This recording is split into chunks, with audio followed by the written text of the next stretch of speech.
Hey, what's up, everybody? It is time again for Comic Conversation. This is episode 30. I can't believe we made it to 30 episodes already. Good job, guys. I know we took a couple weeks off here and there, but that puts us on the road to 50 or 52 with a year of books. So a lot to talk about tonight. You could have guessed from the title of this episode. We're going to talk about a couple things, which would be the trailer that recently dropped for Thor Ragnarok, some controversy around X-Men Gold #1, some big news, sort of newsy, but sort of in the rumor mill realm. We're still going to talk about it, and of course, some cool comic books are always going to be on the table to talk about. Shout out to Comically Flawed. He's here already. Congrats, man. And also congrats, if you notice, you got a little wrench next to your name. I upgraded you to a chat mod, so congrats. You've been on the show with us since the beginning. You've been on the show with us. So good job there. You've been upgraded, man. Level up. There you go. Nice. All right. So we're going to do our catch up. That's what we usually do at the top of the show. But before we do that, you will notice that we don't have Buckshot 33 with us, BostonChris. And that is because he and his wife just brought a new baby girl into the world. So I want to give a big congrats to him. Big heartfelt congrats. Hope they're doing well. Hope they're just loving life right now. So here's a little round of applause for him. Cool. So I did tell him, don't worry, take your time. Your little square on the panel here will be here when you get back. But we do have somebody else who will be joining us shortly. We'll be able to introduce him.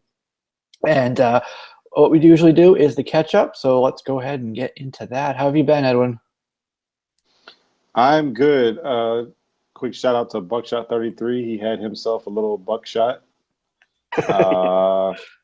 Really happy for him. Just trying to figure out who's next in line, but he got us started. So really glad to hear that he had a little baby. But I'm fine, man. Just ready to talk comics and stuff. Gonna give myself a quick plug. May 7th, doing an auction. People were hitting me up like, dude, why did you pick that day? It's after Free Comic Book Day. Well, I forgot. I was just thinking about, wanting to get in before Mother's Day and before Memorial Day. Totally forgot about New Comic Book Day. Oh, yeah. Or Free Comic Book Day. Sorry, Free Comic Book Day. So, but other than that, that's it. Sweet. Sounds like you had a big week. All right, and we go over to ExileState. Justin, how you been? Good, man. Good. Glad to be here. Of course, like y'all said, big shout out to BostonChris. Him and his wife having a baby. It's amazing. We got to see pictures. She looks, she's a beautiful, healthy little baby girl. So we can't wait for her to, randomly show up in like Spider-Gwen outfits or something. That's right. It'll happen eventually. Maybe even Black Widow. Whatever Chris goes for. But yeah, this was a good solid week. A lot of books came out. We had, our issues with one of the books. Mm-hmm. So I'm amped to get able to talk about all this junk that went on this week, man. It was a crazy week in comics. Yeah, that's right. There's quite a bit. Okay, cool. So let me give you a round of applause. All right, so shout out. We got Comically Flawed. I already shouted you out. Comics and Stuff is in the chat. Jason Smith, Mr. Smith is here. Good job. And Jackio's here as well. Kingdom Comics, glad to have you here as well. And did I say Kingdom Comics? I'm all over the place tonight, so I don't know what's going on with me. It's Tuesday. But it's been a long week already. Let me just say that. Yeah, okay, I got everybody. All right, cool. So, for my week, I got a couple things in the mail. I finally got those books. I've been telling you guys over the past couple weeks about the shipping thing with the Venomized books, right, from Midtown. Yep. Finally got them this week. So that was cool. A little late, but, still glad to have them. And, Dynamic Forces, you guys obviously know who they are, right? Yes. It's a website. Okay. Mm-hmm. So the way they do it is you place an order and then they don't actually charge you until they have it, right? So it could be a long time depending on what it is, 6 months or whatever. So I ordered. They had like a sketch cover on a blank that one of a kind thing that you can get, and I ordered it in 2015. Okay. Holy junk. 2015. And this morning I got the shipping notice for it. So it's finally coming to me after all these years. So yeah, so I'll be able to show that one. Did you just like forget that you order it at that point? You're like, oh crap, I didn't even remember I ordered this. I did. And then I looked through my order history and I'm like, holy crap, there's other stuff on here. I don't even remember that. Like, do I even want it anymore? So it was pretty crazy. But I was thinking, kind of puts it in perspective, right? I was thinking like the month for the Venomized was a long time. But now, okay, so this book comes along and I've been waiting 2 years for it. So I mean, but it's good to know that they didn't just like write it off or anything. They're like, nope, this got in. Who's up for it? All right, yeah, send it down, That's true. Yeah. It was truly pending in there, right? It wasn't just a kind of lost in limbo thing. So Jeez. But other books I got, I don't know. My typical haul this week, usually light for me. So I am potentially going to a convention this coming week. So looking forward to that. I'm still not quite 100% that I'm going to be going, but if I do, definitely update you guys, pictures, I like to do the whole like con music video type of thing. So I'll try to put one of those together. As crappy as I do with them, they're still fun to make. So, yeah. All right. So let's get into something. Well, first on our list was something about Star Wars that they were talking about like yesterday, the day before, like, oh, big Star Wars news might be coming. And a lot of people are speculating that it might be a teaser, because Celebration's coming up also this weekend. But it turns out that it's something for a charity. It's called Force for Change, which sounds pretty cool, right? They've done things similar to that in the past. So definitely check that out. It sounds like a good cause, and you can be a part of that. What's up, Chris? How you doing? Hello. Sorry, I'm a little late. It was a little late today. That's quite all right. So we were just doing our catch up that we do at the start of the show. What have we been doing for the past week? I just mentioned briefly the Force for Change, which was the Star Wars news. But I want to give you the floor right now. You know Justin, of course. Do you know Edwin? Yeah. Through your show, but okay. I am subscribed to ComicFrontline. All right, right on. So this is the panel. Chris, Buckshot 33. I think you're familiar with him as well. He's off. He had his baby, so congrats to him. Oh, congratulations. Yeah. So we have a Chris to replace Chris. How cool was that? I already had my baby 3 years ago, so we're good. I don't have to worry about that. All right. You're not going to come on and then do maternity leave on us right away, right? No. You might see a baby run in on you because it's still early, but other than that, no maternity leave for me. All right. Well, I want to give you the floor. If you want to kind of give an intro, about your channel, kind of what you're about, and just let some people, they should be already familiar with you, but if they're not, this is a chance to kind of say, hi, I'm Chris. So take it away. That's a good way to start. Hi, I'm Chris. My personal channel is Dark Avenger C86. I started on YouTube in general, I started about 10 years ago, but my channel is about 5.5 to 6 years old now. I love comics. I've been collecting comics since 1998. Haven't stopped. Love the new, love the old, love everything in between that, which it really isn't. That's just current then. But anyway, I do comic reviews. I do weekly comic reviews every single week.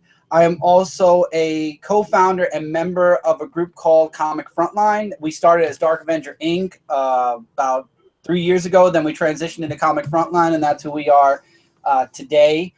I have my own comic that I'm writing, and it should be out soon. It's called Celestial Falcon. It is up for pre-order right now. If you go on Etsy, etsy.com/LastEmberPress, you can find my book. You can find a bunch of other books from a lot of other people on Last Ember Press. I've been a writer since I was about 15 years old, and I've written my entire life. Comic books were a huge influence on me. I love superheroes, so I wanted to create my own kind of hero. And honestly, I never thought I'd have my book, coming out, but I found, opportunity came into my lap, and I grabbed it and I took it, and now I'm on the We're going to have my first issue out hopefully soon. Right now, we're at a little bit of a pause for issue 1. We're working on issue 2 behind the scenes. We have a whole first arc set up.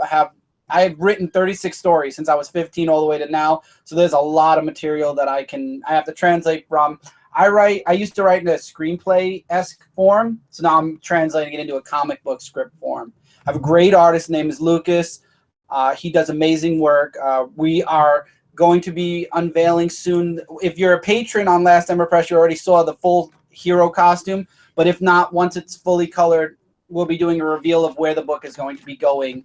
By the end of the book, we'll be showing you guys what the hero's end goal will be at the end of the first story arc. Awesome. Sounds like you're very, very busy, so that's good, right?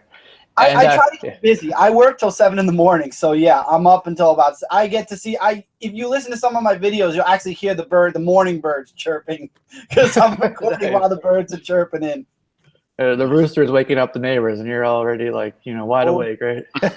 Well, in the morning to the afternoon, it's daddy work, and then evening to late night is when I get to do a lot of my work online. And I love working on YouTube. I love talking and meeting lots of great people. I met Larry Higgins a while ago, and he introduced me to a lot of people I didn't even know were out there. And that's how I found StrictlyComix as well, is through Larry, because he had mentioned being here and also on his live shows. And then there was also Key Issue Comics live show and a few other live shows I found.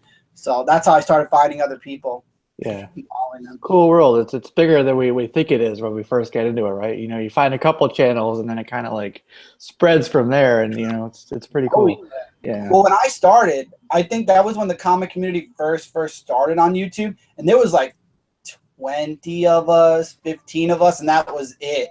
Yeah. And there's Legend talks about it all the time, that there was a handful of us, and now you got like Comic Girl 19, everything, these super popular channels that just forget it. Now it's hundreds of people doing comic books and stuff.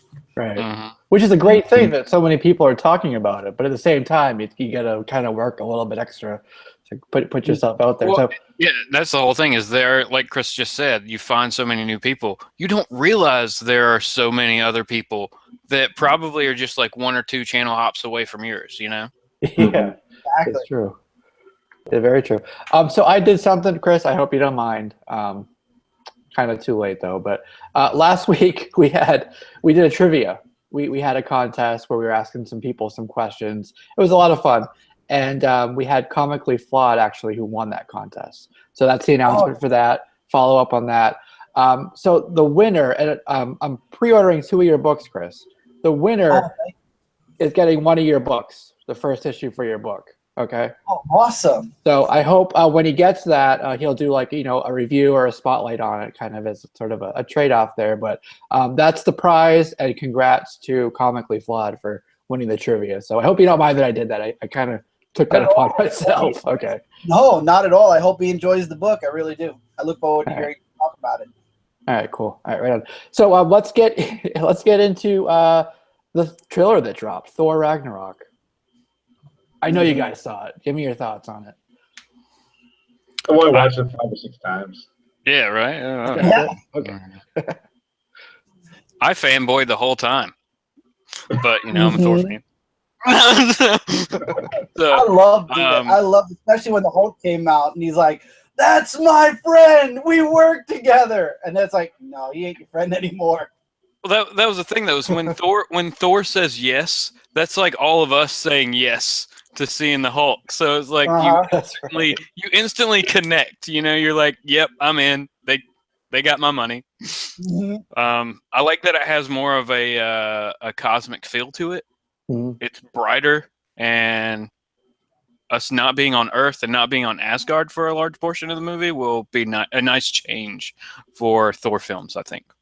Yeah, it definitely is a departure from the past 2 films, and it feels more in line with the feel of the other, like Guardians of the Galaxy, for example. It really feels sort of in line with, in sync with that. So that's right on with that. And that song that they chose for it, freaking perfect. When I heard that start off, I'm like, yes, that was great. That was a good song. So only Disney can afford Zeppelin.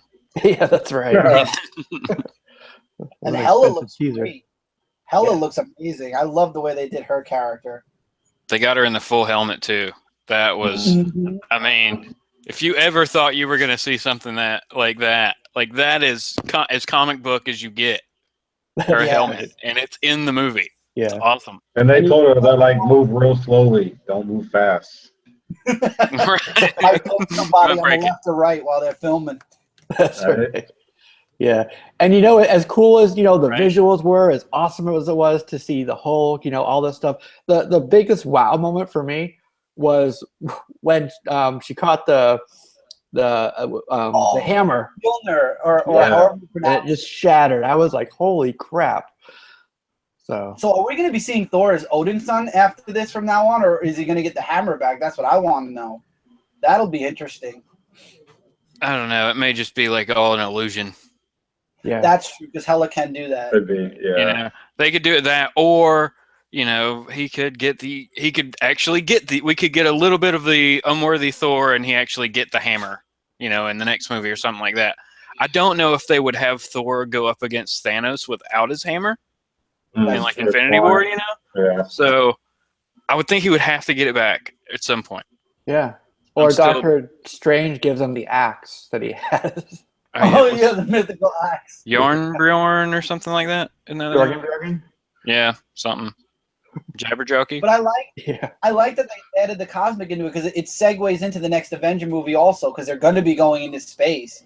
Mm-hmm. So it's going to be very. I love it. I love. Oh, sorry. No, go ahead. No, go ahead. Oh, no, I was just going to say I love how they're so faithful to their comics, unlike other movies, which we won't talk about, Justice League. But they're so faithful to their character and their universe, and it's like Justin said, it's like you're reading the comics with Hela and stuff. They didn't go above and beyond to make her completely outrageous. Yeah, exactly. And speaking of reading the comics, and Big E's in the chat, shout out to you, man. Yeah, he mentioned it too. There's a scene where they're you have Loki and Jeff Goldblum kind of sitting there. I think it was Jeff Goldblum, right? Yeah. Mm-hmm. Right. And behind them, there's like a big big wall behind them, and it's an homage to Jack Kirby. Yep. Right. So I think that was awesome that they were able to put that in, and that imagery there in the background. That was super cool. And, you know, eagle-eyed people like us that know those comics picked up on that right away. So that was really cool that they did that little nod to him. Yeah, what was it? It was a Fantastic Four issue. It was a machine that the thing was holding up. Yeah, he was like holding it like this. Yeah. Yeah. And it's the machine that's back there. It's really, really cool. Like, I didn't catch it. I saw somebody that caught it, and I was like, wow, that's amazing. I was too busy looking at everybody jumping around. You know? People like, oh, they're fighting. This is amazing. We're getting like three comic stories in like one movie, because we got Ragnarok, we got Planet Hulk, and then we're gonna have like them as buddies bouncing through after the Planet Hulk part. So I'm pumped. Now, I haven't read Planet Hulk, but it like the Hulk didn't seem like, you know, usually you tell from a character's eyes whether they're under some kind of mind control or hypnotized or something like that. Do you think like this was something like they were just kind of forced to do against each other, or do you think? Because my assumption was like Hulk is like under some kind of spell or something. I haven't read in the story. He's got like a control disc thing on him. Mm-hmm. I don't know. I didn't see anything on him. He looked like he was enjoying what he was doing. So well, at the end of Avengers, he left because he knew what he did was wrong. So maybe he was found by the Collector, and he's just doing this to stay away from Earth, and this is like his new status quo kind of deal, kind of like World War Hulk. Mm-hmm. Or not World War Hulk. World War Hulk, where he was on the other planet and he was a gladiator. It'll be a sappy story of like Banner just decided to take that Quinjet up into space, and he was just gonna die up there, but then the Collector found him. You know, that'll be how exactly. I bet you money. Yeah. Like right at the last minute, you think he's gonna die, and then zip. Exactly, and now he has a purpose. So now he sees Thor, and it's like, oh, don't bring this old world back into my life again. Mm-hmm. Yeah. Planet Hulk, thank you, Jackie. Not World War Hulk. Planet Hulk. Yeah, World War Hulk was when he came back to Earth with all his war bound and destroyed everything. Right. Which that could be a thing too. Is they could make, because the Warbound, they all had weapons. There could be a weapon on Sakaar that Thor could use. You know. He's got like a mace. In that scene, he has like a big mace with him. So, yeah. and a really big, thick shield. Yeah, you need one. But other things that we didn't see is like, we're gonna see Odin's being lost. He's lost, so they got to find him toward the end of the movie, or at some point in the movie, they got to find Odin, bring him back.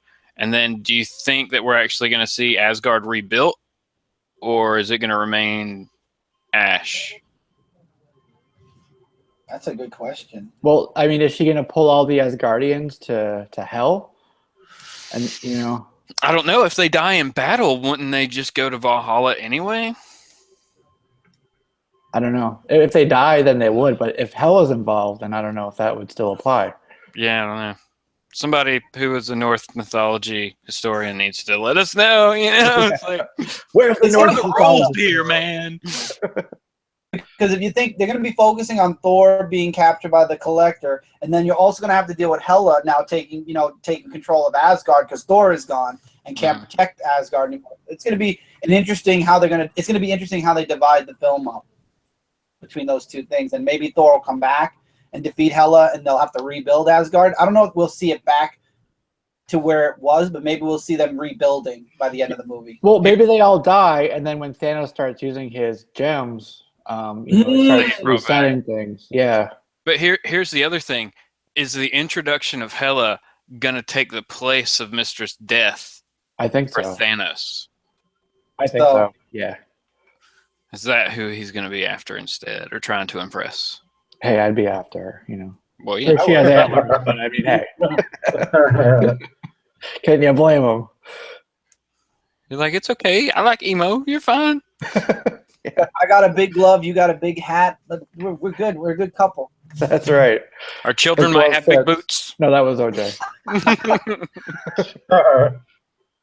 Man. But yeah, I'm super excited for it. Like the whole, I mean, the first two Thor movies were kind of dark, maybe even slow paced in some parts. They had comedic aspects to it, but it looks like we're getting a more fun, kind of bantery type Thor in this one.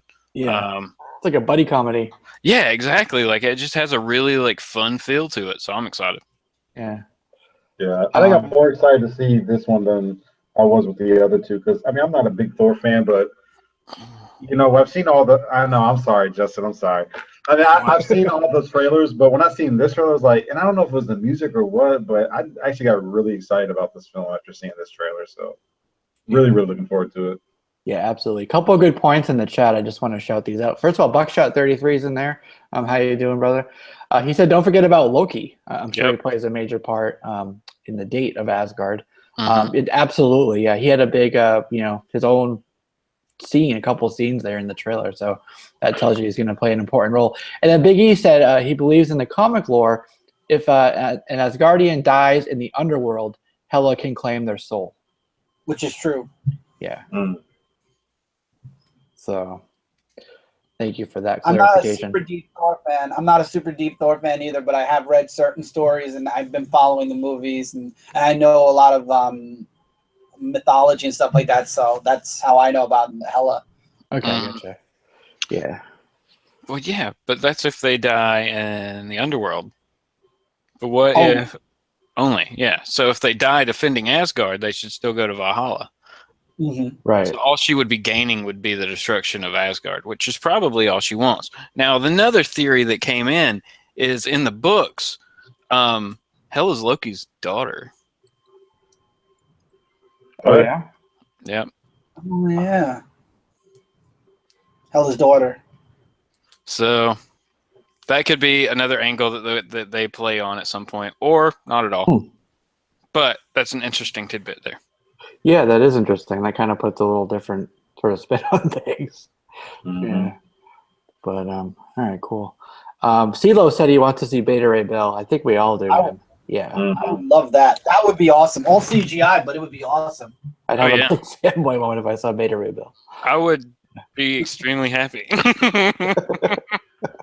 Well, here's a question I have. 337s. Oh my God, this is awesome. You're like, all right, I've got all of them. Here's a question I have. Chris Hemsworth, is this his last Thor movie in his contract, or is he signed to do more after this? I haven't heard anything. Just I think it's just Avengers after this. Him and Robert Downey Jr. up till Infinity War. I know that Captain America, Chris Evans, signed on that he wanted to stay after Infinity War. That's all I know right now for after Infinity War. Okay. I think Robert Downey Jr. wants. Yeah, the reason why I asked is because I think a lot of people want Beta Ray Bill, but it's like he would either have to be in this film coming up or another Thor film. But if Chris Hemsworth isn't signed for future Thor films, then what are they going to do? Because I think a lot of people want to see Beta Ray Bill. Yeah, that would be good. Well, I mean, he could always show up in a Guardians movie later. Which is true. He's just out there cruising the galaxy in Scuttlebutt, chilling. He could always pop into nowhere or wherever. Yeah, that's true.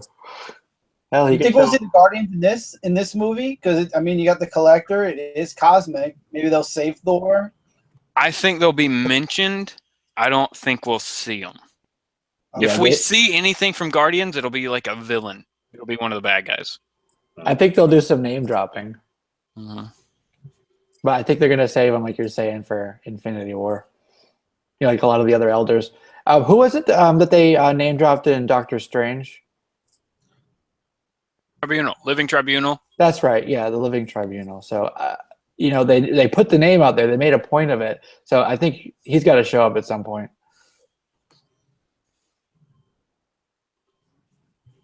Yeah. Sorry. Bookshot 33, BostonChris had us all distracted with his in credits, or what do you say, in credits? Oh, Beta Ray Bill. And we were all just saying yes. Like, yeah. Yeah, maybe the Collector has him at the end, like he did with Howard the Duck, but this time it's Beta Ray Bill. Yeah. like some people thought they saw him in the Collector ship. So that's true. But a character they actually use though. Yeah. Mm-hmm. Yeah. Okay, we're way off topic because we're not going to see Beta Ray Bill, but it would be awesome. You never know. All right, let's flip over to the DC side of things. So we're kind of being balanced here, right? 2019 is going to be the 80th anniversary of Batman. So one of the things that DC potentially is planning is having 6 Batman movies in 1 year. So there's going to be supposedly 4 live-action movies and 2 animated movies. One of which is going to be what is it called? The Long Halloween. The Long Halloween. Yeah, so that would be really good. That would be awesome. Or hopefully, right? So animated, they should do a good job on it. Mm-hmm. So those two movies, I'm not worried about. The other 4, right. but 4 in 1 year. But think about it; it's going to be Batman universe, Bat family characters more so. We'll probably get Batman, Batgirl, Nightwing. All 3 of those will hit, know, and then I don't know. The 4th then? Suicide Squad 2. Look at that. Yeah, could be. Yeah, you saw that they're going to replace Harley with Killer Frost in that, didn't you? Yep. And it's Ruben Fleischer is kind of the lead right now to direct that movie. And then for Nightwing, supposedly it's going to be Grant Wilson, Deathstroke's son, as the villain to go against Nightwing. Oh. So that would be interesting. I think that was first appearance was Teen Titans 1 or New Teen Titans 1? The one with the white cover? Yeah.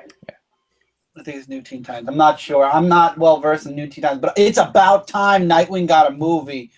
The only tease we ever got of Nightwing was in that horrible Batman and Robin movie, which we don't talk about. We don't acknowledge. Right. The second I heard George Clooney as Batman, I was like, and then Arnold Schwarzenegger as Mr. Freeze. Have a good night. Mm-hmm. That's the Voldemort of Batman movies. Oh God! Right. It didn't happen. It didn't happen. No. Yeah. Never happened. That was the movie that ended that franchise. That's right. It took them 15 years to say, okay, let's try this again. Because of how that one was, I like to refer to that one as the animated Batman feature. It did skip that line quite a bit with all those neon lights. Neon everywhere, man. Yeah. And glow in the dark paint. That started in Batman Forever, though. The neon started with the Riddler with neon question marks. Right. That movie started the downward trend, and then it just sunk by Batman and Robin. Yeah. The only place I like the neon question marks is in the Arkham games. Those look cool in there, but keep them there, not in the movies. Yeah, I think those last two, like Batman Forever and Batman and Robin, those were just like, how many different action figures can we sell? Yeah. And how many catchphrases in WCW?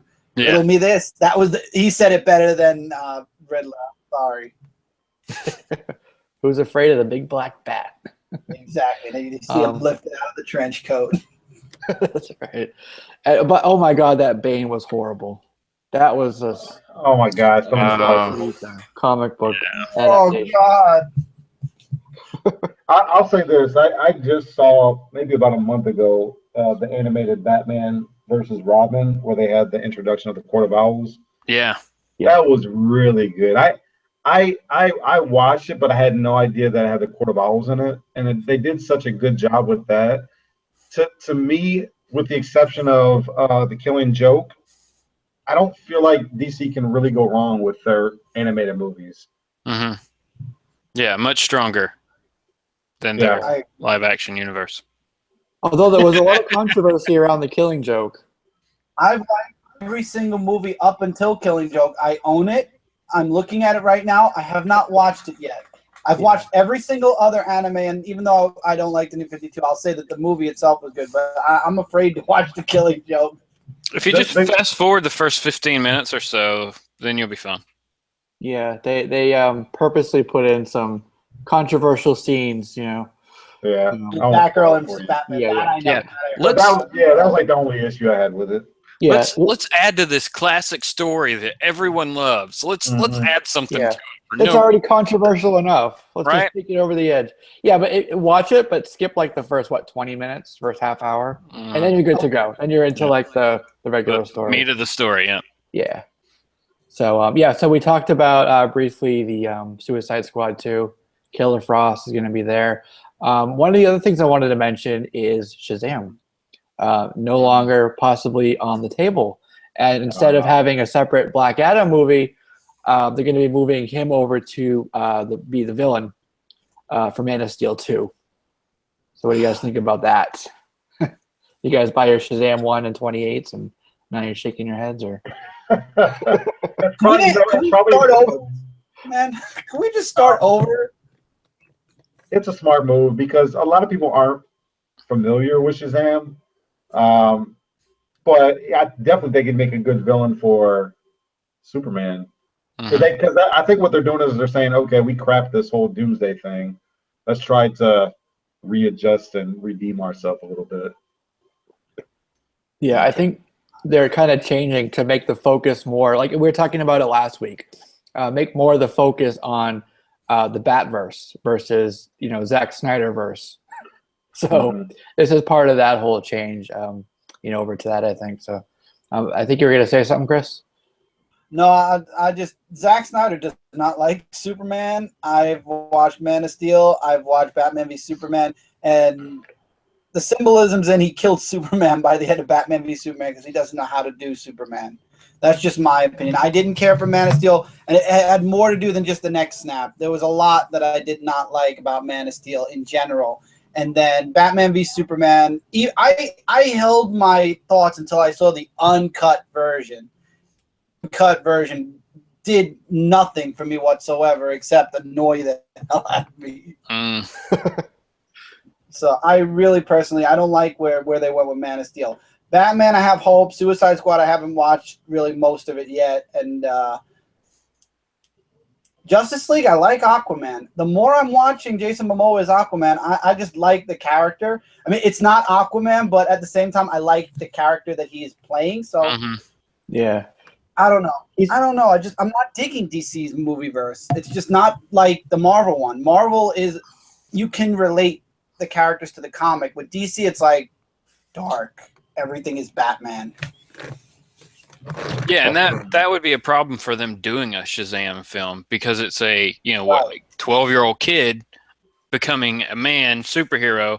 So basically, you got kid who turns into Magic Superman. That presents a problem with trying to sell it to older audiences, So I could see them, if they're going to use Shazam later, just throw him in a Justice League movie. I know there's a lot of fans that love Shazam, but I don't think that he needs a standalone film. Yeah. I think it'd be fine. I agree with you in a Justice League movie. That'd be perfect. Yeah. That's where they could use him, and that way they wouldn't have to have Superman in that Justice League movie, you know? That's right, yeah. So do you guys think that 6 Batman movies in 1 year is too much, or 4 live-action movies, or do you think that, might As long as work? they're doing it right, keep them coming. That's all I say. If you're doing it right, I don't really care. So yeah. Yeah, I agree with that 100%. If it's good, who's gonna say don't throw good stuff at me? I want only 1 a year. Throw all 4 of them at me. I love it. Yeah, same. If they're good, we'll go watch them. Okay, cool. So I'm going to read off a couple of the comments in the chat here because we got a lot of comments. So, Seeking BGVF and NM Comics said, never enough Batman movie. I have to agree with that. Jeff Johnson, Shazam could be an action comedy. Jason Smith, he might be, he's interviewing tomorrow. He might be starting Monday. So let's all, give him a good old, good thoughts for him. Good luck. Yeah. Buckshot said magic. I mean, told you I'm all over the place today. Black Adam is magic. He destroys Superman. Yep. And then let's see what else we got here. But that's why it would make a good fight also, because Superman's only 2 weaknesses are kryptonite and magic. This would be a good fight. So it's literally man versus man here because Superman doesn't have the superpower upper hand this time. Have y'all seen Justice League Dark yet? The animated movie? Yep. Yeah. Yeah? I like it. That's what I'm thinking for that Man of Steel 2, is it's just going to be like he did in Justice League Dark. Batman just he's only there to randomly swing through and throw the perfect Batarang. That was his whole purpose in that movie. I could see him like showing up in Man of Steel 2 just to like cause a distraction for a second and then fly away. You know? Kind of like how Wonder Woman showed up in BVS. Yeah. Yeah. Mm-hmm. Do a little like Star-Lord dance. Yeah. That would be crazy. I don't know. Yeah. So a couple of quick things just to go through. New Mutants is finally in pre-production, that movie. So I don't know if you guys are interested in that at all, but that's something that I'm excited for and hoping, with the whole sort of turnaround with Fox, that will be a part of that sort of burgeoning universe that they're recreating, and that'll be good. And I have high hopes. Honestly, I had high hopes for Psylocke and Olivia Munn. I was disappointed. But this time around with this movie, I have high hopes for Magic. I don't know who the actor's going to be, but I'm hoping it's good. Fingers crossed. So, what do you guys? Are you guys looking forward to New Mutants or? Yeah, I'm looking forward to something different from the mutant universe. Like we've had X-Men for 17 years or so at this point, and we've almost, in some cases, but not most of the time, gotten the characters that we wanted to see. So let's switch to a different team and let's see how they do then. No pressure, guys. Just do better. I think it's a great idea. I mean, there's so many mutants, and here's what I'm thinking. The word mutant has pretty much established itself because of the whole X-Men films now. So now when you put out a film that says New Mutants, I think it registers with people now like, oh, okay, there's something new coming out. And I think if they do it right, it could be really, really good. But they just can't have those yellow costumes. That's just my opinion. But they just can't I have agree those with yellow that. costumes. That's right. They could have yellow stitching. That's it. Well, I need to interrupt for a second. We have somebody who just joined us, Buckshot33.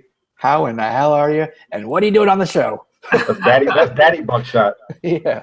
Thank you. No, I'm doing good. See, I was watching. I was watching as you guys were doing the show, and you were discussing. Like I remember, I was just running down the schedule, and I was like, okay. Oh, they're getting to what I want to discuss. So I was like, all right, let me hop on for a couple minutes. I said I would, for a little bit to try to get to what I wanted to talk about. But yeah, everything's really great. We had her on Sunday night, and like it was crazy. her water broke in the middle of the night or very early morning on Sunday. Wow. And then we just were at the hospital for most of the day. And, we were at the hospital all day. And then that night she delivered. And it was just like, from that point on, I've been a dad and just adjusting to, dad life. And we finally brought her home today. So, we're so happy and really, it's a great feeling. Like I can't fully, and I know it's kind of a cliche, like I can't put it into words. I don't know how else I would try to describe it, but I'm just trying to, I'm just taking it one day at a time, getting, just learning everything I can, just because it's definitely something that, it's just, how do you go into it and know exactly what's going to happen? You don't, you just kind of, a lot of trial and error. So just trying to keep myself, on the right path with it and just always learning and always just finding out what I need to do to take care of my baby. So just really happy that she's here and, extremely happy to be able to see her and know, just say, hi, how are you? And have her just look up at me and everything. It's great. Oh, yeah. It's probably good that Chris from ComicFrontline is here because up until just recently, he was the only one on the panel who had a kid. So maybe you got some words of wisdom or some advice on how to juggle being a dad and still doing this comic book life, because I think we all want to have kids eventually, but still want to be able to have. We want a baby, but we want to keep our long boxes. Yeah. Well, first of all, the best advice I can give you, Chris, is it's like the X-Men. Welcome to fatherhood. We hope you survive the experience. That's number one. 3. My son is 3. Right. Good luck and enjoy the experience. But honestly, teamwork. Cindy knows I like to work, and like I said, I am dad from 8 in the morning all the way through until about 5 o'clock at night. Mm-hmm. Then usually my girlfriend will take over. She'll take Tommy. Like if I'm doing a live show, sometimes he'll pop in on the live show. Justin was, I think you were there for Choo Choo Charlie during WrestleMania. Yeah. My son was there for a half hour. I got up. He took the spotlight from the show for about a good half hour, and people loved it. But it's just a lot of, like, during the day when he's watching TV, I'll grab a book, I'll read, or he'll want to look at the book with me, so it gives me an excuse to read through the book while he's looking at it with me. He knows all. I mean, I have a wall for a reason. He knows and can name everybody on this wall any day. Nice. So my son already has the knowledge. And my girlfriend doesn't like that whatsoever, but that's fine. And his dad gets all these like neat little cool things that do the little light up things that make babies go ooh and ah. So he loves it already. So it's just a lot of teamwork. And the worst part is you're gonna be working at night. You're gonna be working till 7 in the morning like I am when it comes to doing stuff online. I do all of my work from now, which is 9 o'clock at night, and I'm up till 7 in the morning recording or reading or doing anything like in between writing. It just, that's how the life becomes. You become Batman, literally. You're the dad during the day and you're Batman at night doing the comic stuff on YouTube. Yep. So, just Nice. like I said, big lifestyle change, just trying to get to everything. And, I just wanted to pop on and, like you guys, and I'm just making sure just because I know there's a little bit of delay from the time that, we're on versus what we see on the, on the actual feedback. So, did you guys discuss the X-Men Gold yet? Not yet. Oh.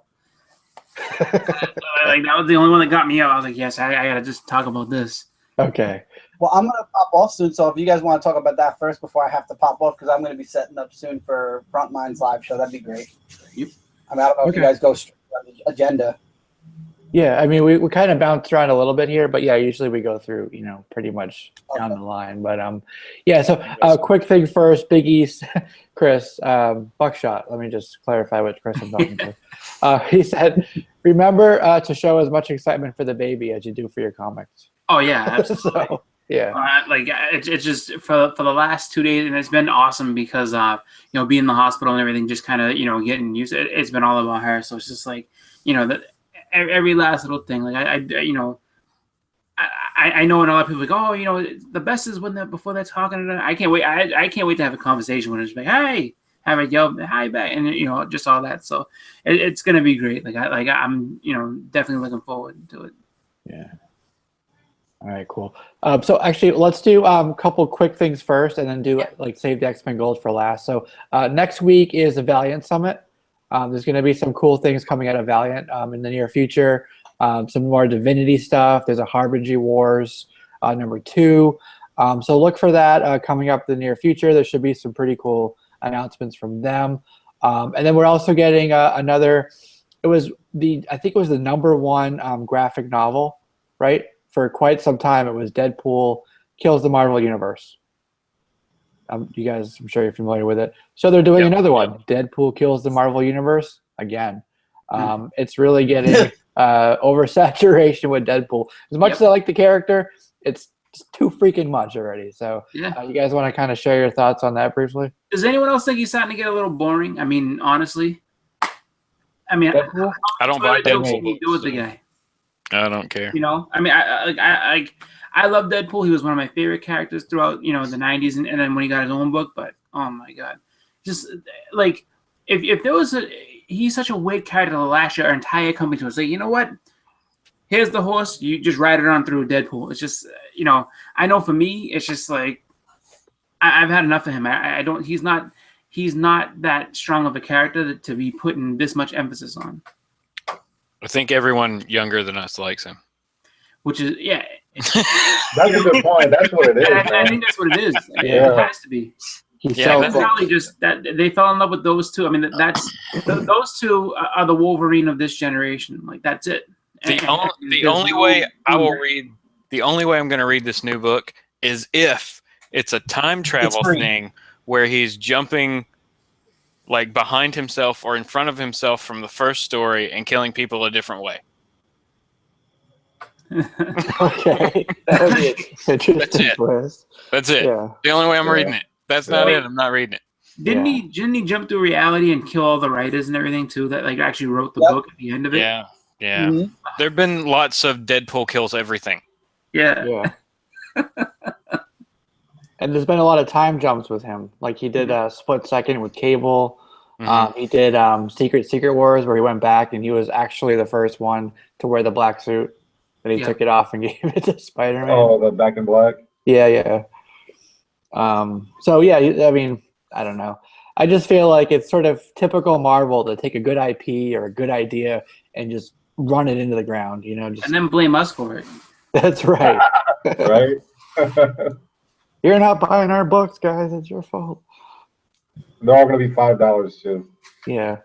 Never mind that the story sucks and the art sucks. It's you for not buying the book. Exactly.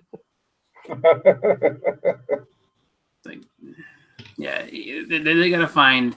They got to go back to their roots on so many levels. It's just like Deadpool's he's not the flagship. I'm sorry. I understand younger crowd loves him, but he's not the flagship. You get back and establish a few different characters as your flagship, and then go from there. But if they're making record sales, if they're selling that Deadpool stuff, they're gonna keep putting it out. Mm-hmm. You know what?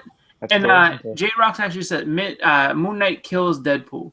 That would be. I mean, why not invest that much time into developing Moon Knight into a viable, good character?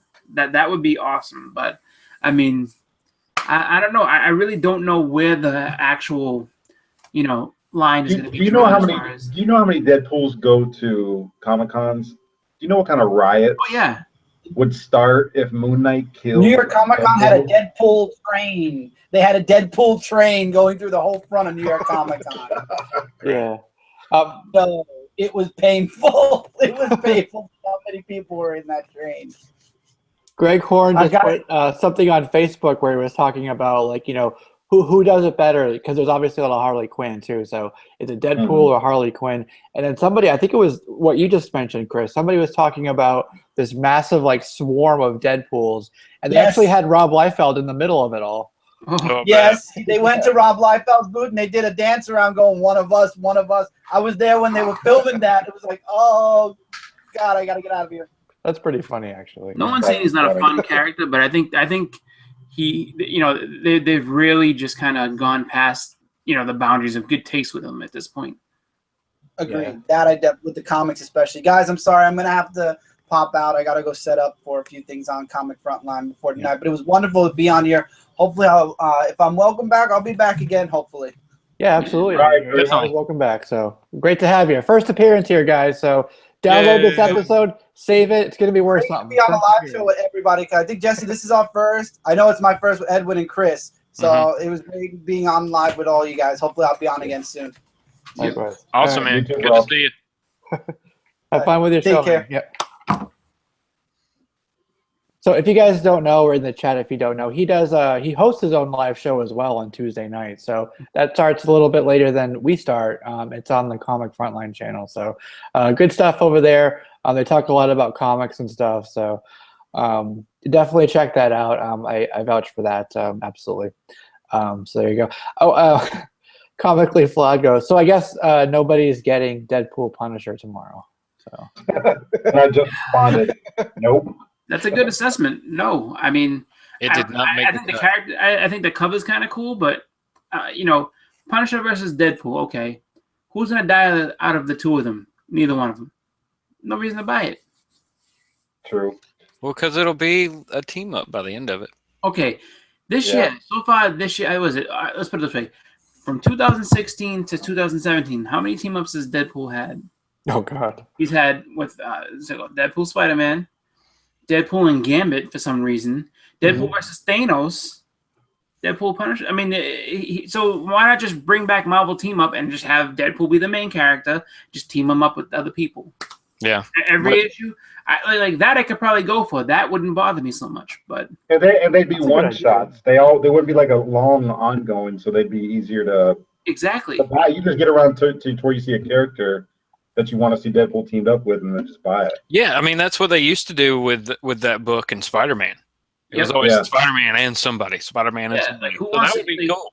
Yeah. It's like if you're a real big Man Thing fan, and it's all like, dude, Spider-Man's team up next month. Like, oh, I'm buying that.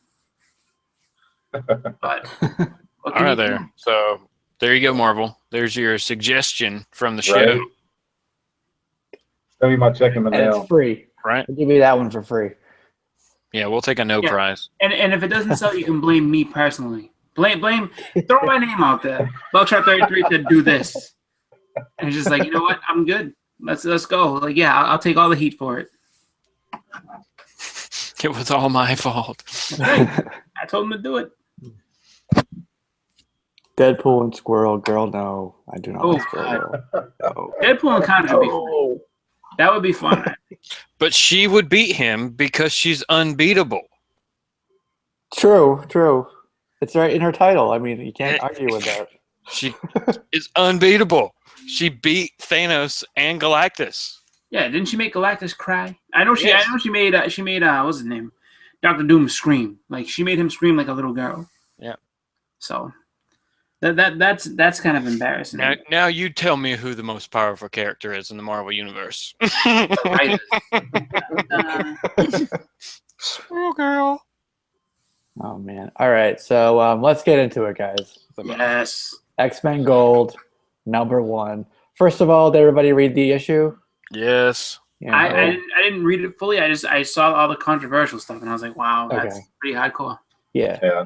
So I mean, the issue, is supposed to kind of usher in kind of like the new, rebirth, to borrow from DC for the X-Men, and it was supposed to be kind of a sort of a launching point for the property, and had Mark Guggenheim, I think, was the writer.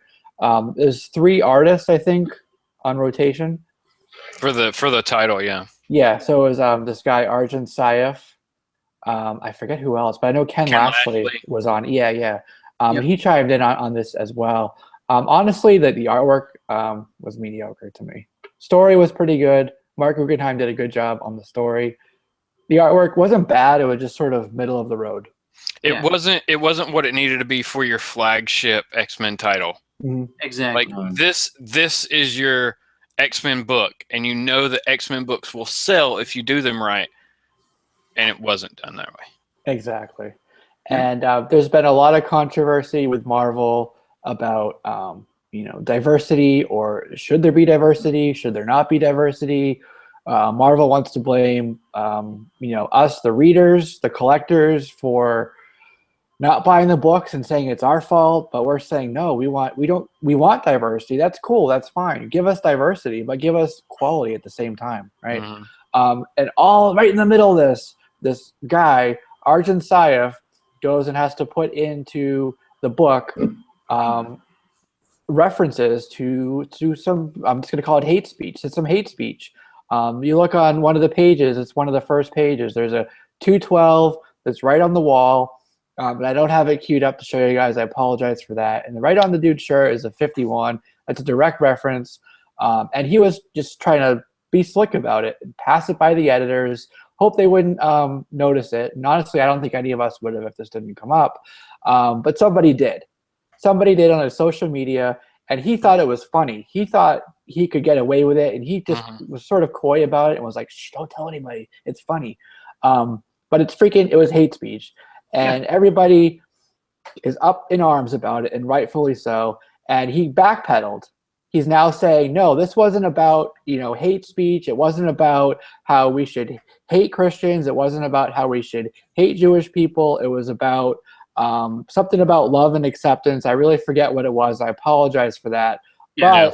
But he's backpedaling. And now he's saying, I'm done. I know my career's over. I'm pretty sure it's over, but I'm done. But all I ask is that you be nice to me, right? That's what he asked. So I'll be nice, right? And that's fine. And I'll say it as nice as I can. Fuck you, you motherfucker. Get out of comics. I hope you're blacklisted. If any other publisher tries to hire him, I'm not going to buy those books. You're damn sure I'm not going to buy those books.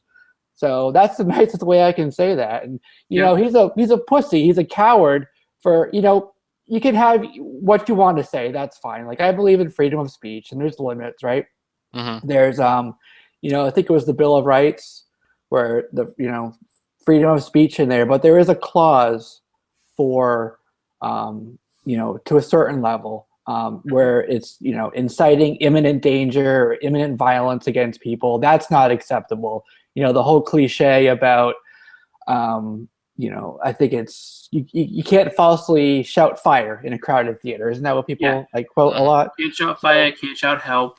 Exactly. Like right. So, but the thing is, you have to prove that you're inciting like imminent danger. But the thing here is, my belief, and I'm speaking for myself, hate speech is violence, right? It's verbal abuse. It's violence. How many people go to jail for domestic violence? And a large part of that, and a large buildup to what, ultimately got them arrested, is the verbal abuse. And that's exactly what this is. So that's where I draw the line. That's why I think this is unacceptable and should not qualify as any type of freedom of speech. And beyond that, he didn't have the balls to say, this is my belief, this is me saying this. He had to hide behind Marvel and make it look like it was Marvel's fault, to the point where Marvel had to come out and say, no, this isn't us. This isn't our belief. This doesn't reflect our values as a company. And he had to put it in a fucking book that's about inclusion and acceptance and, celebrating people's differences, right? Each of those characters on the team have a difference, and they come together and they make the team more powerful because of that. So this guy hides behind Marvel. He doesn't have enough balls to say what, he knows is controversial. And then when he gets caught, he fucking backpedals on it and says, oh, no, that wasn't what I meant. So I'm going to stop now. I'll let you guys talk. Jess is like, you know what? Before I turn into the Hulk, let me just... Fuck this, I'm getting it. Yeah. He's like, before I turn green, hold on, let me just calm on down. You won't like me when I'm angry. Oh, I agree 100%. And that's why, I was really, just kind of taken back and wanted to discuss this because, it really was funny. And just the fact that, I had seen it, due to an article, and it was kind of like, you look at it and it was bits and pieces chopped up. And then I remember seeing right after, he's like, oh, my friends, we're all supposed to be, this wasn't the way it is. Like, no more hate speech to me, please. No, it's just like, look, dude, you came out there, you put this there. Now, this is not a book about intolerance. The storyline isn't about intolerance or any of that crap. It's just the fact that, you want to be slick and hide some things in between, hide them in plain sight. So that it's just like, oh, like, I'm a badass, I'll put this here and no one's going to notice it. And then, had no idea or not even a thought about what it is that your audience might think about it. It's just like, and that I think is kind of insulting too to the fans, where it's just like, you think that you can just play on people and be like, oh, well, they're ignorant to what I'm going to say, so I'm just going to hide this right here. Like, no, I'm not trying to say, like, if it was a story revolving around that aspect, like, you're not going to make a PC story about Nazi Germany. It doesn't happen. There's going to be a lot of things that are just going to be, controversial, but you know what you're reading at that point. This was someone that's just trying to force a belief on you or force whatever they think on you, but they did it in a subliminal way, and they did it like a bitch. There's no other way to say it. They did it like a bitch, and then, like you said, when they got their hands slapped, or when people came out and said, you're an asshole for doing this, he's like, no. It's just like, that's bullshit. And, I think that what this does do is it's going to make it puts a black mark on a lot of things that people are trying to do. It absolutely, now, if I'm Marvel, not only am I just, I wouldn't just make the statement, and for him to say, oh, well, my career is over, you don't get to step away. Oh, no, we're publicly firing your ass. And like you said, the other company should come out and blacklist him for that same reason, just because the fact is they're going to make it harder for everybody else. And you damaged the comeback of these iconic characters. Like you had the balls to do that to this franchise. Like, we're not talking about some book that's a throw. This is a big book that, like, people were waiting on, and that you had the audacity to do that to that company. The company that gave you a shot, that company that's, the biggest stage you can get to in comics, pretty much. That really is bold enough to make it, I mean, just unbearable in my eyes. It's just like, that dude deserves to get blacklisted. He deserves to be publicly, just put out there. Like, this guy's a fucking dick. Don't ever buy anything he has to do with, because he's a piece of shit. Plain and simple. That's the way I would leave it off at. If I worked for Marvel, I'd probably word it that exact way too. And it's just like, you know what? I don't think I'm gonna lose my job for saying this, and if I do, then fuck it. But here we go. This guy's a piece of shit. Don't hire him. Like, I'll never hire him again. You know what I mean? So, and I don't respect the fact that he's saying, well, I guess my career is over now. Like, that bothers me. It's just like, you don't get to say that you're done. You know what I mean? Like, at least take your punishment. Be a man about it. Yeah, I put it there. I didn't think anybody would catch me. They did catch me. So now I'm getting fired for it. Plain and simple. But don't, please, no more of this. No, that doesn't fly with me. So, if I have anything by him specifically, I don't know, because I don't know what other books he's worked on, but I can guarantee, like, that name is burned into my memory, and I will not be buying anything having to do with him. So, well, funny thing about all that is, I remember artists, when they're really, really popular back in the day, they would have certain aliases that they would go by. And I wouldn't be surprised if he tries to stay in the industry but uses a different name. Probably. Yeah. But I don't know. I think you guys are right. I mean, it was kind of a coward thing to do. How you want something to be known, but you don't want it to be known. Yeah.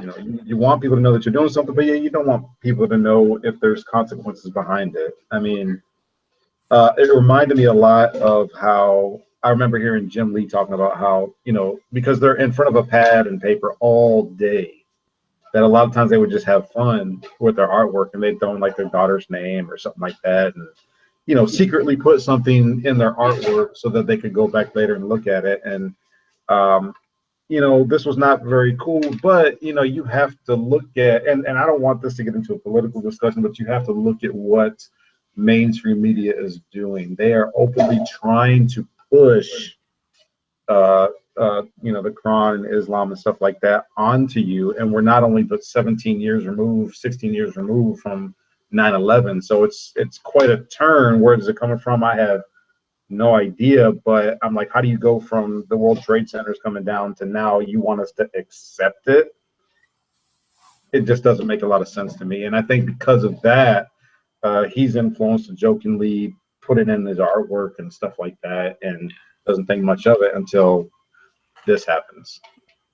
Well, was it Comically Flawed said something that kind of stuck out to me as well, and it's not I don't really.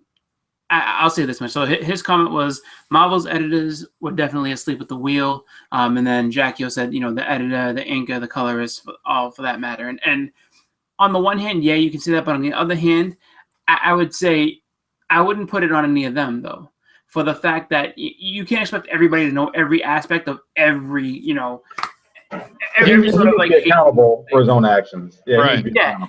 this is all on him. It's not on anybody else. And I mean, unfortunately, you know, what this could lead to is that, you know, people are gonna, you know, they were talking about how they're gonna pull the book. So unfortunately, people are gonna be trying to get this book just for the fact that, oh, it's got this hate message in it, and it's, you know, this is the one that before, and it's so that kind of sucks, because in a way you're indirectly, you know, basically you're making it seem as though, I guess he's vilified, but then it's still cool to have, which I think is not cool at all. But on the other hand of it, though, you know, we don't know how this is going to affect comics going forward. I mean, you do open the doors for a lot of other things, as far as, you know, extra censorship, things like that, where it's just like, now we have to get involved. Now, you know, and you know, who's to say that, you know, they could turn this into something where they have to say, well, we need to have you know, a bigger editing staff. We had to have, you know, more eyes looking at these books before they go out. So now deadlines are getting, you know, pushed back, and, you know, we're losing money on that way. So the only way to recoup that money is to put the prices of the books a little higher, just because we have to have more manpower to make sure that these things are going out without any sort of inflammatory message, if that's not the story that we're trying to tell. So, you know, indirectly, there's a lot of ripples that come out of this one action that might be unforeseen or even unintended.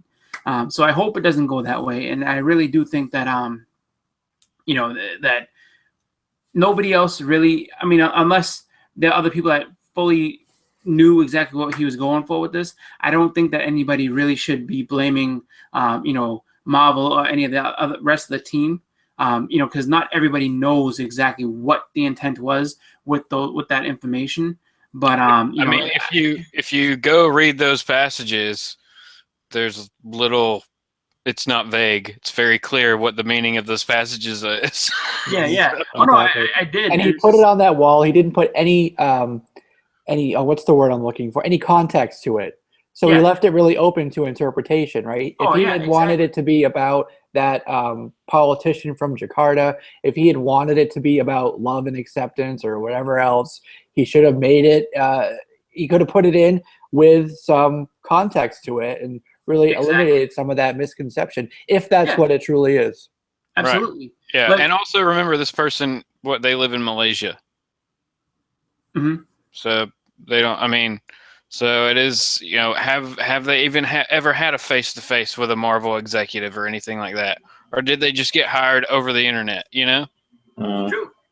That's true, because you don't have to go to New York. You just do everything from home now.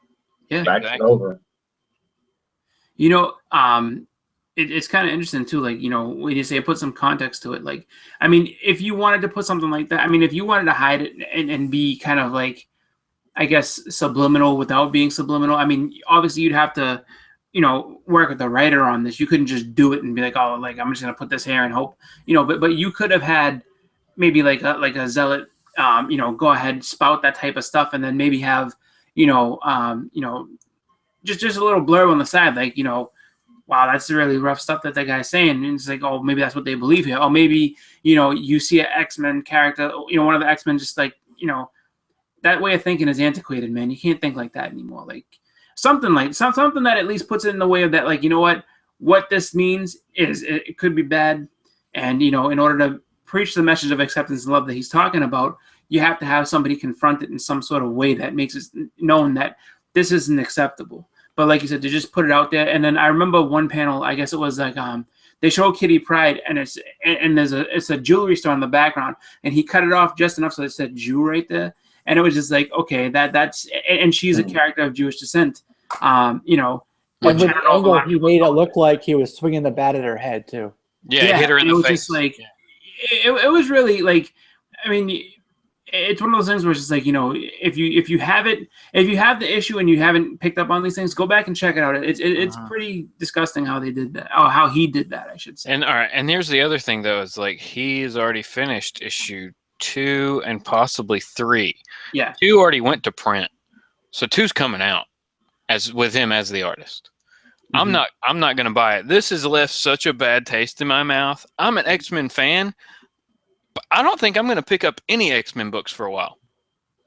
Zero X-related titles. I mean, Yeah. And it's rough too. It's such a black eye on that franchise, man. It's just like, this is supposed to be their coming out party, and here you go, bam. It's just like some guy just takes it upon himself to throw his, thoughts and beliefs into, and just hit a message that isn't about, comics at all, really, into a book, and then just kind of, just go off in the sunset. So, I mean, regardless of any of it, I mean, I'm sure he didn't intend on getting fired, but if that's a consequence that was in the back of his mind, mission's still accomplished. He still got it out there. He still has people talking about it and everything. So it might not be the most positive way, for him to continue a career as an artist. But, I mean, I guess to an extent, he was able to get what he wanted out there done. And, unfortunately, it just puts a black eye on a great franchise. So, I don't like it. I think it's, like I said, I think it's disgusting, and I think it's just something that, they're really gonna have to double check and triple check some things to make sure that there's not hidden messages like that. Like, not like how everyone will say like, oh, I put my daughter's name. That okay, fine, that's harmless, but like this definitely there was harm intended. So. But they're artists, and a good artist is always, well, not good artists, but a lot of people are always trying to push the agenda. I remember reading something that Greg Capullo was trying to do. He drew it was like a Green Lantern cover, and he was intentionally trying to have the Lantern put the ring on his middle finger on the cover, and of course have the middle finger showing on the cover, and the editor caught it. And like he tried to do it twice, and the editor caught him both times, and he eventually had to do it differently in a way that it wasn't looking like he was giving the middle finger to everybody who bought the cover. Yeah. I mean, fun. Big East has a interesting comment here, and he agreed with me, and he said, "What is even worse is, yes, we're adults reading, right? But what about the kids who are reading the books, right? And remember, these types of books are geared, towards the younger adults too. Obviously more impressionable at that age." Not only with that, but then hearing the backlash and that impression of it. So, I don't know. It's a good point, but not a fun one to think about. No. So, and then Jason Smith, he said, "Why are you letting one jackass ruin y'all's joy?" Not really. There's still a ton of books. It's just he's put such a damper on it. Like, he took something that should be fun for all of us and used it to push his own agenda. And then Marvel let it get through. Now, honestly, if I was the editor of that book, I might have let it get through too, because I wouldn't have known what the crap it was. Exactly. So I would have been thinking Manhattan, 212 Manhattan. Or anything. Yeah, anything. I don't even know. I wouldn't have thought. I mean, I know for me, if I was the editor and I had to answer for it, I'd be like, dude, I had no idea what any of that stuff meant. I mean, I trust my artist to do what he's supposed to do. I wouldn't have thought that he would have gone ahead and done something so heinous behind my I guess behind my back and left it for me in plain sight. So I mean, I guess as the editor, I had to fall on the sword and be like, I have to take responsibility for this, but it's something I knew nothing about. So I'm sorry. Or it could be the other way around. Now maybe I should pick up all the X-Men books to see if I can find other things. Well, it makes me wonder. It makes me wonder about this artist, like what other stuff he's done, and if he's ever, left other little, Easter eggs like this and books that, really you wouldn't even have thought about it because it's not something that you're into. It's not something that you have knowledge of. I mean, well, here's my thing: is if he had this big agenda to push and everything, then do X-Men, do a good job for a little while, and then go do your own book at Image where you can publish whatever story and whatever agenda you want, or go do a Kickstarter and find your audience for that kind of story there. Exactly. Whatever. LP in the house. Just want to say hi to LP. And then Jackie said that the editor's name is Daniel Ketchum. And bad joke, he did not catch him this time. Boom, boom. Yeah. But yeah, to Justin's point, I think that what would happen, because I agree. Like, if you want to sit there and make books like that, or something that has that type of story, make your own book and see what you can do. The problem is though, you'd have to put it in some kind of context, and that's what I think what he was, that's the way I feel. He was just trying to I can just leave these here. You make whatever context you want. That way, if something happens, ain't my fault. I just put this here. Like, you do whatever you intend to do with it, and but making your own story now, there has to be a context, because you can't have a story without it. So.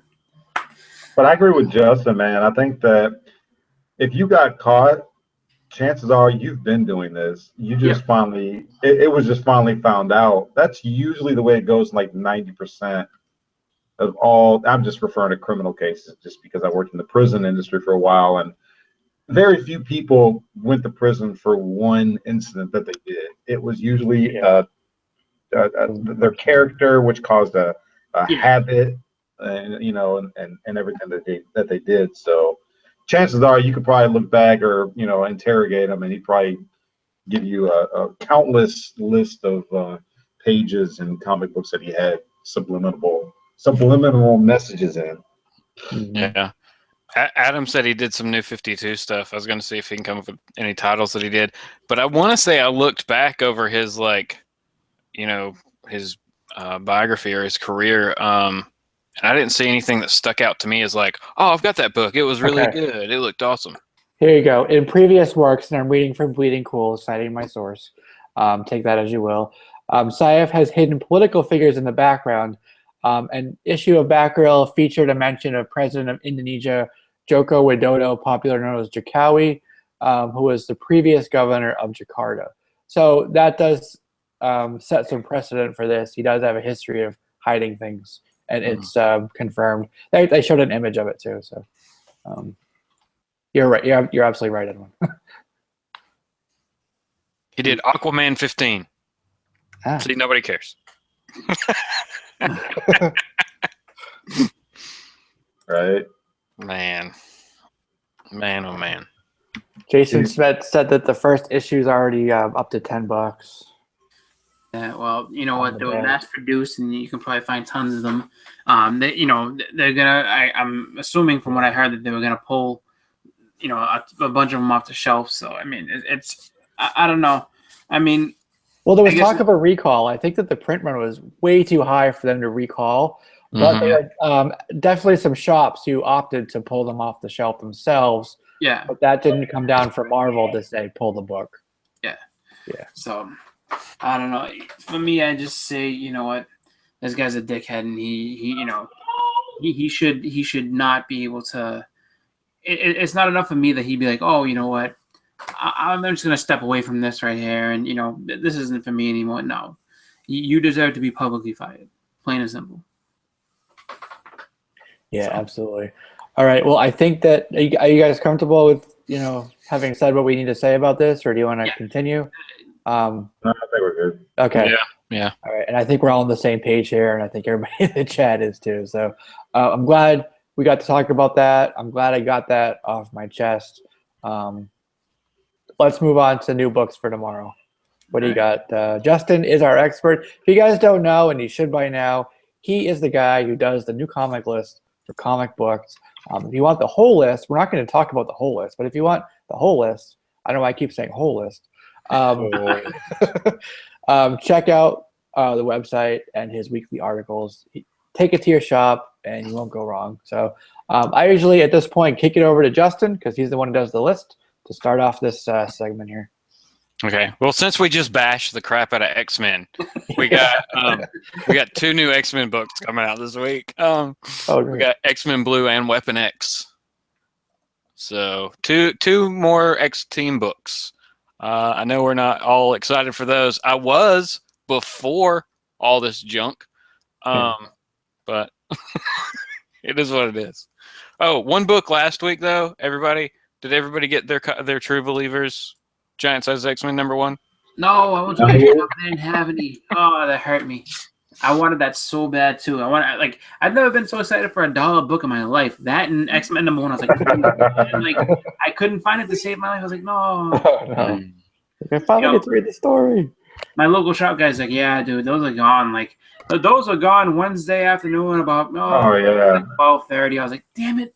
For $1, I was buying like 2 or 3 of them. I didn't get this one, but with the Wolverine one and the New Mutants 98 one, I was buying multiple copies. All right, so the big book I'm looking forward to this week, 7 to Eternity #5. Yeah, that's definitely a book I'm gonna try to pick up. For me, I'm gonna try to pick up that and also Heathen #3. Yes. I will be buying that. That's such a great series. #2 was amazing. Like #2 was really, really good, and definitely a book that I'm gonna go through the entire run, and do my best to get that every single time it comes up every month, just because it's such a good book. And it's funny because it's put out by Vault Comics, and Vault doesn't have a ton of stuff out there. But this is a really solid story. This is like as far as independents go and everything.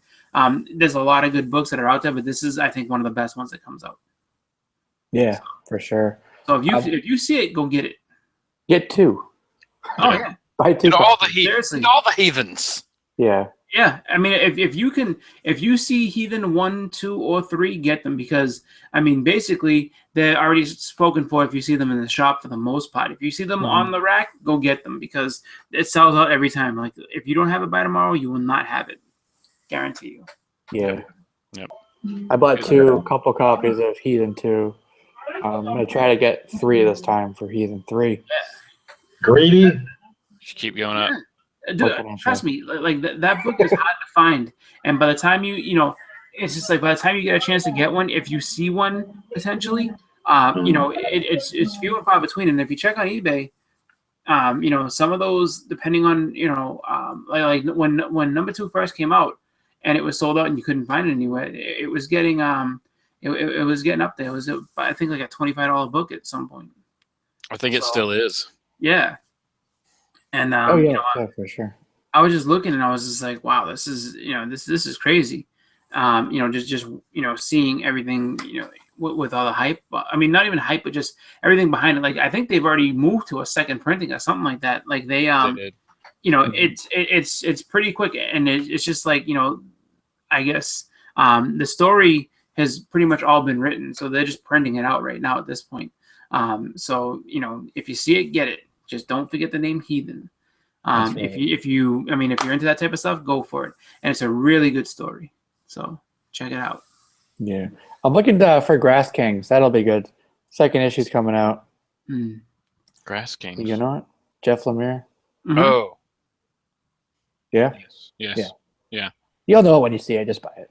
Okay. Oh, okay. It's a good book. It's a good story. I like the first issue. So definitely gonna check out the second one. We got an Image #1 coming out from Meredith Finch. Uh-oh. Rose #1. Gotta get it. Yep. So definitely be a solid story. I've enjoyed everything that she's written, that I've read. And the cover B is drawn by David Finch. Nice. Actually, the regular cover looks pretty cool too. It's just like I wonder now, because just by looking at it, it has like a kind of a fantasy type feel. Kind of has like Birthright. Yeah.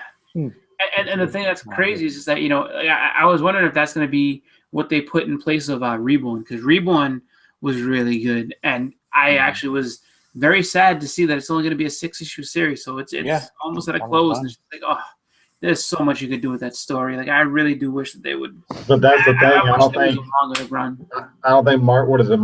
Mark Millar and Greg Capullo, they couldn't close that movie deal that they wanted to do. I think that was the whole intention of this book, is to try to get some kind of movie deal. Yeah. It wasn't supposed to be like 18 issues or something like that. It's like 3 trades. Yeah. I thought it was supposed to be more. Yeah. Yeah, but I mean, it kind of makes sense because now Capullo's going to go over to DC and work with Snyder again. Yeah. So it's kind of good timing in that regard. Wait, and Marvel has a lot of good, like he has a lot of I guess you could call it like maxi series, where it's just like 6 to 8 issue series, and it just stops, and then they do like parts 1, 2, 3, like Kick-Ass he did that with, and things like that. So yeah, remember I was talking about Sky Doll Sudra a few weeks back, about a month ago. freaking amazing. Like the artwork on the cover, Italian book that came over here. Mhm. It used to be a Marvel title actually, before it went over to the current publisher. But issue 2, it's 2 of 2, is coming out tomorrow. It's a Titan book, Titan Publishing. I missed so the that, first issue. yeah. If you see it, check out the artwork. It's really something else, inside and the outside.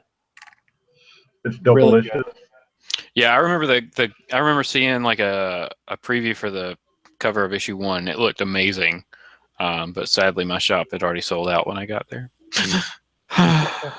I actually went around to a couple shops because it was 5 covers for issue 1, and I just went around to see which ones they had, and I bought I think like 3 of them, 3 out of the 5. So Oh yeah. yeah, The covers are Gotta great. get them all. The covers are really nice on. yeah. See, from That's the Disney best animated. part of it. Yeah, the artwork. Oh, I guess so. Both these people used to work for Disney. Alessandro Barbucci and Barbara Capina. Oh yeah. That's pretty cool. Canepa?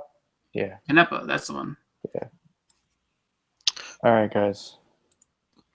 Yeah, there's really not a whole. I mean, renew your That's vows it. number 6. That'll Yeah. be awesome. But There's all the regular stuff like tech Yeah. and stuff like that, but Yeah. everybody's getting those. So, all right, Yeah. let's go around and do some shout outs, some final thoughts, and go ahead and close out the show. Let's start with you, Chris, since you popped in last. All right. Well, I want to thank everybody for the well wishes and kind words. It's definitely been an amazing experience to have a birth of a child. And it was really awesome to be able to share that with everybody. So thank you everybody for all the kind words and all the congratulations. I want to thank everybody for just coming on the chat, talking and everything like that. I'm glad to be able to just pop in, even it was like a little shorter of a time, but we'll see how everything goes with with the baby and everything for next week. I'm gonna do my best to be able to be on for the whole show. If not, I will try to do another pop in. But just thanks again, and everybody just take care, have fun, buy some comics, and just I don't know, collect what you love and do it for the enjoyment. You know what I mean? And just have some fun out there, man. With that, I have to go back and check to make sure that everything's all good. I'm sure it is because I haven't had my wife be like, oh, I need help. So I think everything's on the up and up. When I went downstairs, she was asleep. So we'll see what happens though, because they make the right now she's the boss. She makes a schedule. So. All right, man. Well, we're glad you were able to come in. We didn't expect you to, so it was a cool surprise. And you never like have to come, obviously. Yeah. But happy you made some time for us in this important part of your life. So appreciate it. All right, thanks. All right. Well, guys, take it easy. All right. see ya. See you, Chris. All right, who's up to bat next? Let's go with Justin. Yo, big shout out to everybody in the chat. Holy crap, this thing's been going nuts all night. I would name everybody, but I'm just going to say everybody because I've tried to interact with as many people as I could. Big thanks to Chris from ComicFrontline for jumping on with us. That was really fun. If you haven't checked him out, if you don't know about it, go check out all the stuff. He's got a ton of knowledge. He reads as many books as all of us, if not more, each week. So he knows a lot of stuff that's going on. I'm sure you'd find a title that you both like together. But yeah, other than that, just new stuff coming out. So there will be new comic book day hauls everywhere tomorrow, however many channels they go up on now, Jose. And then I got some stuff coming in the mail. So probably gonna be a video on Friday or Saturday, I hope, with one of those packages. So Sweet. Look forward to that video. I used to be really bad about having the applause thing up, but now I plan ahead. I got it queued up. So, good man. All right, I'm learning. All right. Next up. Just want to give a shout out to everybody in the chat. Really, there was quite a few people. Justin's right, like a lot of people in and out. Maybe we want to get more controversial discussions. I don't know. But anyways, yeah, I don't really have a whole lot new coming out. I don't get that many new books. Definitely won't be getting no X-Men books anytime soon. But just want to plug in again. You know, I know it's a ways away, but May 7th I'll be doing my live auction via YouTube. Hope everybody can check it out. It's constantly being revised, so I'm going to try to get some stuff up there that people want to bid on. But shout out, thanks to Justin and to Jesse and Chris and yeah, it was good to have Chris from ComicFrontline. I watch them occasionally, so it's definitely good to have him. Maybe we ought to get more other live chat people to come on with us. That'd be cool. Yeah, that's Mix sort it of up. kind of where we're headed is, you know, having some people regularly come on, you know, fresh voices, fresh perspectives, you know, fresh faces. You guys don't want to see this ugly mug all the time, so I plan on having him back on, absolutely. So Very nice. he may be, you know, we actually talked and he mentioned it briefly. So he has ComicFrontline that comes on, and I think they start at like 10, so he may just be firing up now.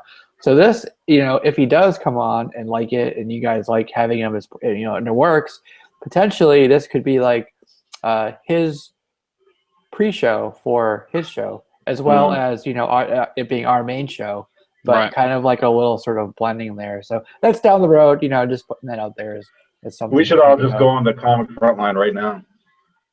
Yeah. Take over his show. That's right. ComicConversation invades ComicFrontline. Ooh, we could do a trivia contest between the teams. That's right. It'll be they'll be WCW, we'll be WWE. We'll yeah. That's funny. All right. So yeah, so shout out to actually I'm gonna call him a guest today because, you know, he wasn't supposed to be on. The Chris and Chris. Shout out to them. A lot of fun to have them on. Amazing chat. Really glad everybody was able to, you know, pop in. A lot of regulars. Congrats again to Comically Flawed for winning the contest. And as soon as I have the book, I'll be able to send that out to you. And it is the first issue of Chris's book that he mentioned. So that's pretty cool. You know how it is with the little print and run indies, and that's exactly what this is. So hang on to that. But yeah, controversial subject tonight, but something we absolutely had to talk about. You know, perhaps if he wants to be, Mr. Jason Smith. And I'm going to tell you, you know, don't let anybody tell you what you believe is wrong, especially when it's about love and inclusion and, you know, just being nice to your fellow man. That's not wrong. It never will be. And with your comics, read what you love. But if you find something that pisses you off, why keep reading it? Yeah. All right. X-Men, hello. All right. And with that, we're going to pop off. We'll see you for episode 31 next week, Thanks, everybody. Have a good Bye, night. everybody. Bye. Bye-bye.